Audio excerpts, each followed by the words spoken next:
Maintenant, tout est achevé. La tâche de Jésus est accomplie. Il était sorti du Père pour la mission de la miséricorde. Celle-ci a été remplie avec une fidélité qui aura été jusqu'au bout de l'amour. Tout est accompli. Jésus remet son esprit entre les mains du Père.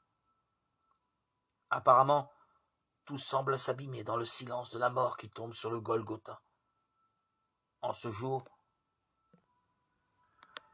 de la passion qui va vers sa fin, pour qui passe par ce chemin, y aurait-il autre chose à comprendre que l'échec de Jésus, la ruine d'une espérance qui avait rendu cœur à beaucoup, consoler les pauvres, relever les humiliés, laisser entrevoir aux disciples que le temps était venu où Dieu accomplissait les promesses annoncées par ses prophètes. Tout cela paraissait perdu, ruiné, effondré. Pourtant, au milieu de tant de déceptions, voilà que l'Évangile fixe nos yeux sur un détail minuscule. De l'eau et du sang coulent du côté du crucifié. La blessure ouverte par la lance du soldat est passage pour de l'eau et du sang, qui nous parle de vie et de naissance.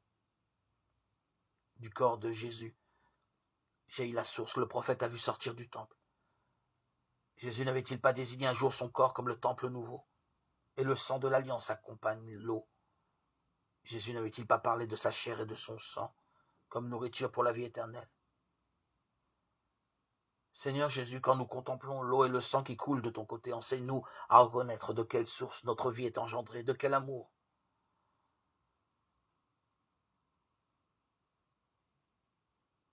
Pour quelle espérance nous pouvons partager. Tu nous as élus et tu nous envoies, Seigneur,